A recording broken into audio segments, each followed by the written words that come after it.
अस्सलाम वालेकुम, मैं हूं इश्तियाक गुंदल। आप मेरा यूट्यूब और फेसबुक चैनल देख रहे हैं, देखने का बहुत शुक्रिया। जिस तरीके से पाकिस्तान तहरीक इंसाफ की आला लीडरशिप इमरान खान से और पाकिस्तान तहरीक इंसाफ से अलहदगी का ऐलान करते हुए सियासत से किनारा कशी इख्तियार कर रही है, उसने बहुत सारे सवालात को जन्म दे दी है। और ये जो सूरत हाल है जिसका पाकिस्तान तहरीक इंसाफ को आज सामने है, ये पाकिस्तान के अंदर एक बड़ा ख़तरनाक ट्रेंड जो है वो सेट हो रहा है। और अगर ये सिलसिला यूं ही चलता रहा तो इसके बाद कभी पाकिस्तान पीपल्स पार्टी का नंबर आएगा और कभी नून लीग का नंबर आएगा। ये इसी तरीके से सियासी लोगों की वफादारियां तब्दील होती रहेंगी और वो जो पार्टी अपने आप को पाकिस्तान की सबसे बड़ी सियासी जमात या दूसरी और तीसरी सियासी जमात समझती है, जो समझती है कि उनके बगैर सियासत का वजूद ही जो है वो अमल में नहीं आ सकता, वो भी इसी तरीके से टूट फूट का शिकार जो है माजी के अंदर भी होती रही। लेकिन अब एक नया ट्रेंड जो सेट हो रहा है, इसके तहत ऐसे चंद दिनों के अंदर अंदर वो पार्टी अपना वजूद खो दिया करेगी। अब बज़ाहिर देखा जाए तो जिस तरीके से पाकिस्तान तहरीक इंसाफ से अलग होने वाले लोग हैं, वो जिस तरीके से गिरफ्तार होते हैं, उसके बाद नेशनल प्रेस क्लब इस्लामाबाद पहुंचते हैं और वो सिर्फ तीन ही बातें करते हैं कि मैं पाकिस्तान तहरीक इंसाफ को छोड़ रहा हूँ, मेरे ऊपर किसी किस्म का कोई दबाव नहीं है और मैं जो 9 मई के वाक़यात हुए थे उनकी मुज़ाहमत करता हूँ। इसके अलावा कोई उसके अंदर चौथी बात नहीं होती। तो ये जो इस तरीके से है ना कि यही अल्फाज को चुनाव, और कुछ तो ऐसे हजरत भी देखे हैं जो कि अलहदगी से जो उनका ऐलान है वो भी पढ़ के ऐसे सुना रहे होते हैं जैसे किसी ने उनको लिख कर दिया है और उनको लगता है कि थोड़ा सा भी जो है वो बयान इधर उधर हो गया तो फिर मसला खड़ा हो जाएगा, तो वो बिल्कुल उसकी जो है वो रीडिंग करना शुरू कर देते हैं। तो बज़ाहिर देखा जाए तो इससे तो यही नज़र आता है कि फ़ैसला हो चुका है कि इमरान खान को सियासी मैदान में बिल्कुल जो है वो अकेले करना है और ऐसा ऐसा करके उनकी सारी विकटें गिराई जाएंगी और एंड के ऊपर जो है वो सिर्फ इमरान खान अकेले रह जाएंगे। और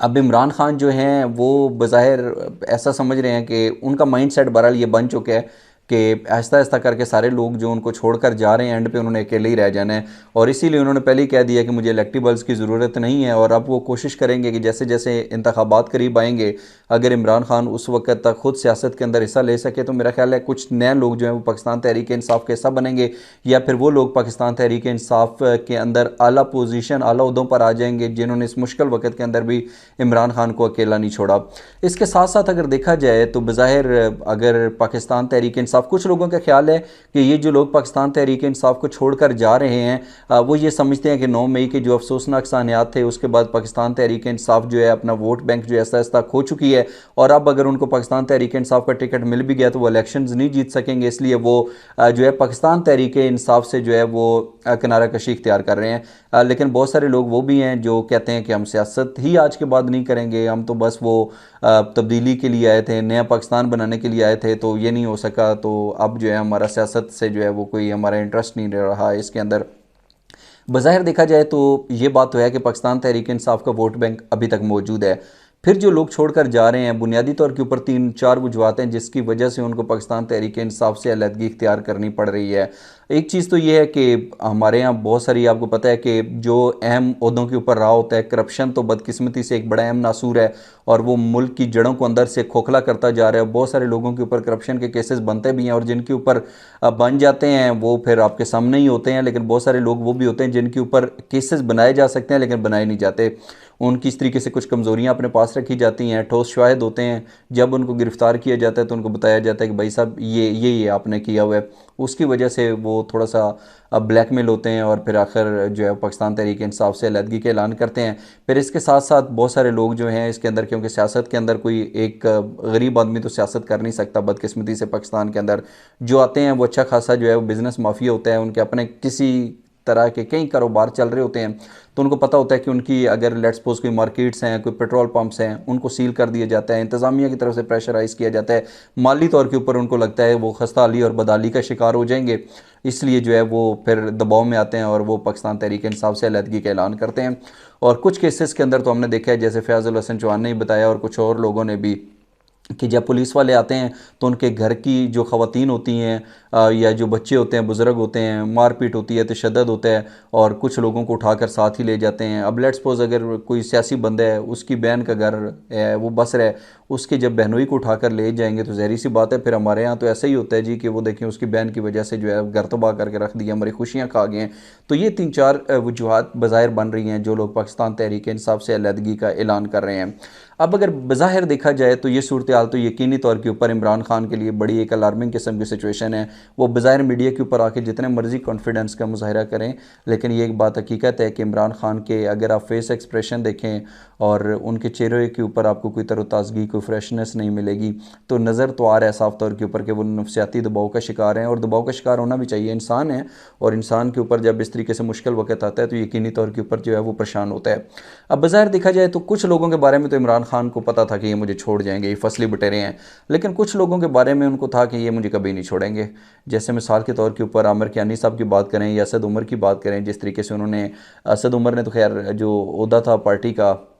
उससे अलग हुए, लेकिन जिस तरीके से फवाद चौधरी वगैरह अलग हुए, इमरान खान को शायद इस चीज़ की इस तरीके से तवक्को नहीं थी, खसूसन आमिर कियानी और असद उमर के हवाले से बिल्कुल नहीं थी, शीरी मज़ारी का भी उनको नहीं था, लेकिन इसके साथ उनको बाकियों के बारे में था कि शायद ये मुझे छोड़ सकते हैं, और शाह महमूद कुरैशी के हवाले से शायद उनके शकूक व शुबात थे। लेकिन अब शाह महमूद कुरैशी तो पाकिस्तान तहरीक इंसाफ को उन्होंने फ़िलहाल नहीं छोड़ा, और उनकी तरफ से जो पैगाम आया है वो भी यही था कि इमरान खान के साथ खड़ा था, खड़ा हूँ और खड़ा रहूँगा। लेकिन इसके बरक्स अगर देखा जाए तो बड़े बड़े नाम पाकिस्तान तहरीक इंसाफ से अलग हो चुके हैं, जैसे शीरी मज़ारी होगी, असद कैसर, परवेज़ खटक, जिन्होंने कहा कि हम इस तरह की कोई ज़िम्मेदारियाँ नहीं लेंगे, और इसके साथ फवाद चौधरी और फ़याज़ुल हसन चौहान वगैरह, एक लंबी चौड़ी फहरिस्त है। बहरहाल ठीक है, वलीद इकबाल साहब भी जो है उनका भी तरफ से बयान आ गया है, उन्होंने भी पाकिस्तान तहरीक इंसाफ को अल्लाह हाफ़िज़ कह दिया है, और बज़ाहिर ये जो सूरत हाल है इसने इमरान खान को अंदर से बिल्कुल खोखला कर दिया, ये एक हकीकत है बहरहाल। लेकिन अब अगर देखा जाए तो उस्मान बुज़दार जो हैं, इमरान खान साहब ने उस्मान बुज़दार के लिए बड़ी कुर्बानियाँ दी हैं। इनफैक्ट उस्मान बुज़दार की वजह से इमरान खान ने अपना जो इक़्तिदार था उसको भी ख़तरे में डाल दिया था, और बहुत सारी जगहों के ऊपर ये रिपोर्ट भी हुआ, बहुत सारी जगहों के ऊपर ये डिस्कशन भी होती थी कि जो साबिक़ आर्मी चीफ़ हैं जनरल कमर जावेद बाजवा, वो अलीम ख़ान जो हैं उनको वज़ीर आला पंजाब बनाना चाहते थे, लेकिन इमरान खान ने कमिटमेंट भी की कि इनको बना दूँगा, लेकिन बाद में उस्मान बुज़दार की खातर वो डट गया और उन्होंने कहा कि नहीं, अपनी बात करके, एक कमिटमेंट, एक कंप्रोमाइज़, एक प्रॉमिस करके इमरान खान जो है उससे पीछे हट गया उस्मान बुज़दार के लिए। लेकिन अब जो है उस्मान बुज़दार ने भी पाकिस्तान तहरीक इंसाफ से जो है वो अलहदगी इख्तियार कर ली है, और उन्होंने भी कहा है कि मेरा अब सियासत से कोई तल्लक नहीं है, वो मज़ीद सियासत नहीं करना चाहते। और इसके ऊपर सीनियर साफ़ी आमिन मीर साहब ने एक बड़ा अहम ट्वीट भी किया, मैं वो आपके सामने रखता हूँ, जिसमें वो कहते हैं कि बुज़दार ने 3 हफ्ते बाद 9 मई के वाक़यात की मज़म्मत की है। अब यकीनी तौर के ऊपर ये तो एक हकीकत है ना कि अगर 9 मई का जो सानिया हुआ, यकीनी तौर के ऊपर उसको कोई बंदा डिफेंड नहीं कर सकता, और जिन्होंने ये किया उनको सख्त से सख्त सज़ाएँ मिलनी चाहिए, इसके अंदर कोई दूसरी राय नहीं है। लेकिन क्या वजह है कि 9 मई के बाद गिरफ्तारी हुई, और गिरफ्तारियों के बाद इनको लगा कि ये जो हुआ है गलत हुआ है, हालांकि ये 9 मई का सानिया हुआ है, साफ नज़र आ रहा था, हर जगह के ऊपर ये चीज़ें चल रही थी, कोई खुद से ही आके कह देता कि ये गलत हुआ है, खुद से किसी ने क्यों नहीं कहा? गिरफ्तारियों के बाद इस तरीके से बयानात बहरहाल सामने क्यों आ रहे हैं? तो आमिन मीर साहब इस हवाले से कहते हैं कि बुज़दार ने 3 हफ्ते बाद 9 मई के वाक़यात की मज़म्मत की है, जब इसे यकीन हो गया कि अब इमरान खान की टिकट पर इलेक्शन जीतना मुश्किल है। ये आमिन मीर साहब कह रहे हैं, मैं इससे डिसएग्री करता हूँ। इमरान खान के हवाले से अगर ये चीज़ होती ना कि अभी सूरत हाल इस तरह की बन चुकी होती कि इमरान खान किसी को टिकट देंगे और वो नहीं जीतेगा, तो फिर जो PDM जिस तरीके से चीज़ें कर रही है, फिर वो कहते हैं कि ठीक है, इतना इमरान खान के ऊपर जो है वो मुश्किलात हैं, मुश्किल वक़्त है, नहीं जीतेंगे, तो फिर उनको ज़रूरत ही नहीं थी मज़ीद जहराना इक़दाम करने के। तो उन्होंने कहा है जी कि इमरान खान के बारे में कहा जाता है कि वो बेवफा है, किसी के साथ खड़ा नहीं होता, लेकिन खान ने बुज़दार की खातर न जाने किस किस को नाराज़ किया, जो हम थोड़ी देर पहले बात कर रहे थे। मुश्किल वक्त आया तो बुज़दार ने राय फ़रार इख्तियार कर ली, जिसका साफ मतलब ये है कि मौसूफ़ करप्शन के मुकदमात से बचना चाहते हैं। अब अगर बज़ाहिर देखा जाए तो ये वही बातें हैं जो हम थोड़ी देर पहले कर रहे थे कि उस्मान बुज़दार को ये लगता है कि अगर मैंने पाकिस्तान तहरीक इंसाफ न छोड़ी तो मेरे ऊपर करप्शन के जो हैं वो केसेस बनाए जाएंगे, मुझे गिरफ़्तार किया जाएगा, और फिर एक तवील अरसे तक मुझे जो है वो अदालती जंग लड़नी पड़ेगी। इस चीज़ से खौफज़दा होकर उस्मान बुज़दार ने भी पाकिस्तान तहरीक इंसाफ से अलहदगी इख्तियार की है। लेकिन ये वाकई एक हकीकत है कि इमरान खान के बारे में ये परसेप्शन है कि वो किसी के साथ खड़े नहीं होते, उनके अंदर दोस्ती नाम की कोई चीज़ नहीं है। नईम उल हक साहब आपको याद होंगे, उन्होंने पाकिस्तान तहरीक इंसाफ का पहले दिन से जो है वो बड़ा साथ दिया था, लेकिन इमरान खान ने उनके जनाजे के अंदर भी शिरकत नहीं की थी। उस टाइम वो वज़ीर आज़म पाकिस्तान थे और वो उनके सबसे शायद करीबी साथी थे, लेकिन वो नहीं गए थे। तो इमरान खान के बारे में ये तासर है कि वो किसी के साथ खड़े नहीं होते। बाद में गायबाना नमाज जनाजा पढ़ाया गया था, लेकिन उस्मान बुज़दार की खातर जो है वो इमरान खान खड़े हुए थे, रिस्क लिया था, लेकिन इसके बावजूद उस्मान बुज़दार पाकिस्तान तहरीक इंसाफ में शामिल नहीं रहे। तो इससे अंदाज़ा लगाया जा सकता है कि उस्मान बुज़दार के अलावा मुस्तकबिल में कौन कौन से लोग हैं जो आज इमरान खान के साथ खड़े हैं, लेकिन कुछ अरसे के बाद वो इमरान खान के साथ वाकई नहीं खड़े होंगे। अच्छा, इस तरह की जब सूरत हाल डेवलप होती है तो फिर उसके अंदर जो है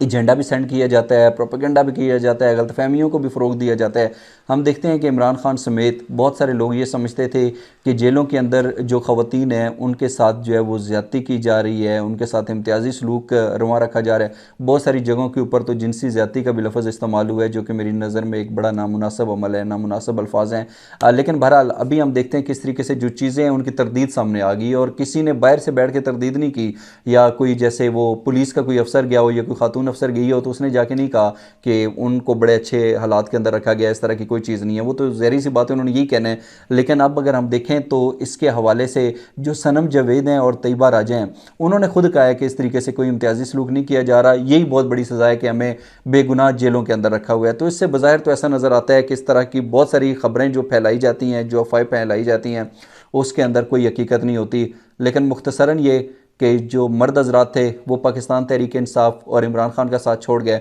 अलबत्ता ख़वातीन डट कर आज भी इमरान खान के साथ खड़ी हैं। आज का व्लॉग देखने का बहुत शुक्रिया। अपना ख्याल रखिए। अल्लाह हाफ़िज़।